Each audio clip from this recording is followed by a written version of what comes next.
Hello， 大家好，歡迎收睇另一集嘅 Man on Wheels。卡踏係適合於任何程度車友嘅配件，佢可以令到你發力得更加直接同準確。用佢哋嘅特製嘅單車鞋，可以扣緊個單車腳踏，來幫助發揮呢個推拉嘅 motion。今集就會同大家講解下點樣嚟量度正確嘅扣片位置，同埋示範安裝個扣片落對單車鞋度。未入正題之前，請大家俾個 like 同埋訂閱我哋呢個頻道，嚟緊將會有更加多嘅公路車短片同大家分享嘅。OK， 市面上咧就有好多唔同拉搭嘅設計啦，最常見咧就係呢隻兩粒螺絲，專係為 gravel 或者山地車使用嘅。另外一種咧就係三粒螺絲，專係為公路車而設計。唔理佢邊一款啦，佢哋嘅概念大致上都係一樣嘅。咁今日咧我哋就會用呢一個三粒螺絲嘅設計嚟做一個示範。個目標咧就係將你個指骨對正呢個卡踏條軸心嘅，同埋上完卡之後，你對腳咧睇落去咧就係應該垂直嘅，同你自然咁樣企喺度差唔多。嚟確保你發力嗰陣時，將下半身嘅重量同埋壓力正確咁轉移到去你嘅指骨位置。咁就有好幾個方法嚟量度呢個指骨位置嘅。最容易呢，就係着上對鞋，黐塊膠紙喺個內側位置啦，靠對手嚟摸你嘅指骨位置，然後之後呢，畫條線喺上面。另一個方法咧就係企喺埲牆前面啦，就用呢個軟尺嚟量度，由個腳踭度到去前面嘅指骨。有啲人咧就選擇量度指骨位置啦，同埋個腳趾尾最尾嗰嚿骨個位置，揾中間點咧就嚟做呢一個定位嘅。量度到嘅數目咧就再加2至3 cm 嚟彌補個鞋嘅厚度同埋嘅空間啦。我隻腳嘅指骨位置咧就係18 cm 嘅，咁加佢2 cm 啦。之後我哋就可以攞把軟尺去度對鞋，由後面咁樣去到前面，去到嗰個 number 咧就畫條線。OK， 咁而家我哋就可以安裝個扣片上對鞋度，記得幫啲螺絲搽少少潤滑劑，因為佢哋用耐咗呢，接觸個水分呢會有機會黐住，扭唔翻出嚟生鏽嘅。大部分嘅單車鞋呢都有跟呢啲 marking 嚟話俾你聽嘅位置嘅，某啲牌子嘅扣片呢就會有一個位話俾你聽個中間點喺邊度嘅。唔好理咁多住，擺個扣片上個鞋嘅中間位先，喺正中間，然後上個3粒螺絲，但係唔好太緊，因為你想佢可以繼續移位嘅俾你。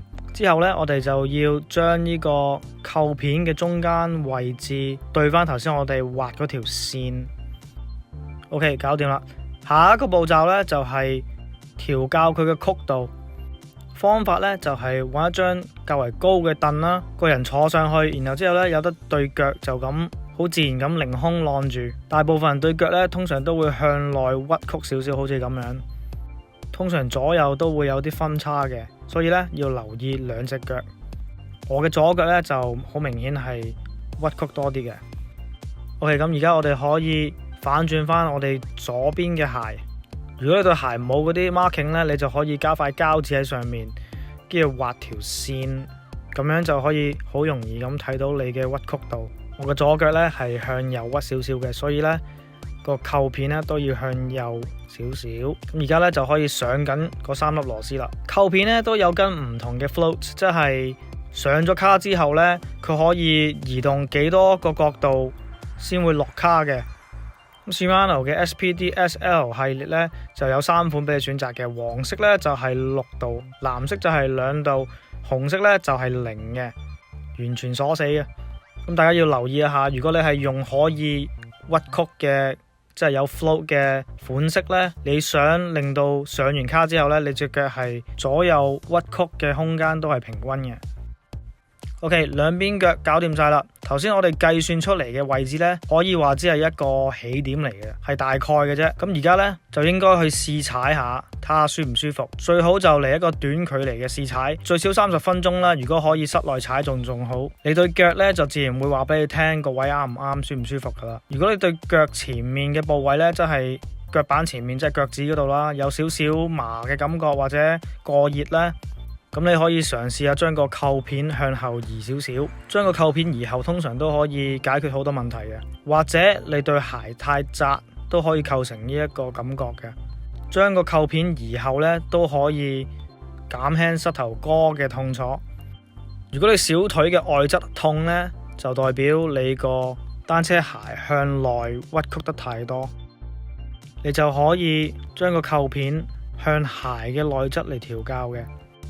相反啦，如果痛楚係由小腿嘅內側，咁樣呢就代表你對鞋太過向外，你需要將個扣片向鞋嘅外側咁樣轉，兩隻腳之間嘅空間呢都應該係保持一個正常嘅距離。有啲人呢就好似擘大對腳嚟踩嘅，話唔定因為身體嘅結構唔同啦，較為闊啦。咁如果有需要將對鞋同鞋之間個距離分開啲呢，你可以將個扣片嘅位置向鞋嘅內側移少少，或者換對加大碼軸心嘅卡搭。Shimano SPD SL 呢有呢一款加 4mm 嘅卡搭嘅。除咗以上嘅調校方式呢，其實呢個 fitment 呢就應該由啱身嘅單車架嚟開始嘅。坐姿嘅高度同埋位置都係非常之重要。如果你有興趣呢，可以留意下我哋之前拍過嘅一條短片。